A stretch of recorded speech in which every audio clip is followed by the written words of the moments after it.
Assalomu alaykum hurmatli kuzatuvchilar. Mana arzon do'konimizga yangi mahsulotlar yetib keldi. Kundan kunga narx-navolarimiz arzonlashyapti. Mana kecha kungi pomidorlarimiz 15 ming edi, bugunga kelib 14 ming, bugun 13 ming. Badrinlarimiz 7 ming. Namanganning kartoshkasi yangisi 7,5 ming. Tuxumlarimiz kletkasi 36 ming. Eski piyozlarimiz mana o'tgan yilgi piyozlarimiz ro'zg'or bor, to'g'risa bo'laradigan. Mana shu turishi 12 kilo, 11,5 kilo chiqadi, 10 ming so'm.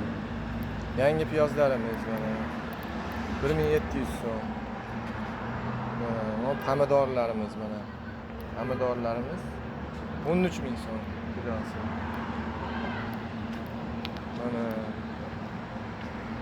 Lo'ya 13 ming, 7,5 ming. Mana Xorazm guruchi,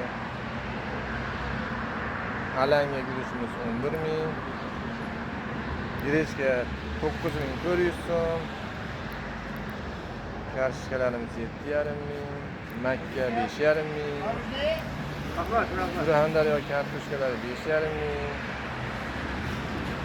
Bu kartoshkamiz 7 ming. Bu Pokistonning kartoshkasi oz qoldi, 6700 so'm. Kepalilar mana. Mana bu qizil sabzilarimiz 3,5 ming, sariq sabzilarimiz 2,5 ming. No'xat 14 ming, Eron no'xati 22 ming. Bolgarskiyda bir xili 10 ming, ikkinchi xili 13 ming kilosiga tortamiz. Donalardan bera olamiz. Karamlarimiz 3,5 ming. Jupi 7 ming bo'ladi. Moshlarimiz 21 ming. Dezira guruchlarimiz 30 ming. Normalniy guruchlar. Badrinlarimiz 7 ming. Chisnodi. 3tasi donalab sotsa, 3tasi 2 ming. Qononi donalab sotsa, bittasi 1000 so'm. Agar juplab oladigan bo'lsa, bir vog'i buniki 5 ming, buniki 16 ming. 25 ta bo'ladi. Mana qizilchalarimiz 5 mingdan. Qalampirlarimiz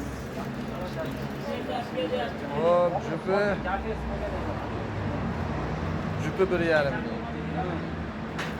4tasi 3 ming bo'ladi. Kelaverasizlar mana. Manzilimiz To'rko'chadan, biznes sentrdan tusha olishda Mashhurbek avtobus mashina savdo do'konining yoni deylar. Safiya magazindan o'tgandan keyinlar mana. Yo'llarimiz bekilib qoldi, endi ochilib qo'yanda Xudo xolasa yana ham ishlar yurishib ketadi. E'tiboringlar uchun rahmat. Kuzatishda davom etinglar.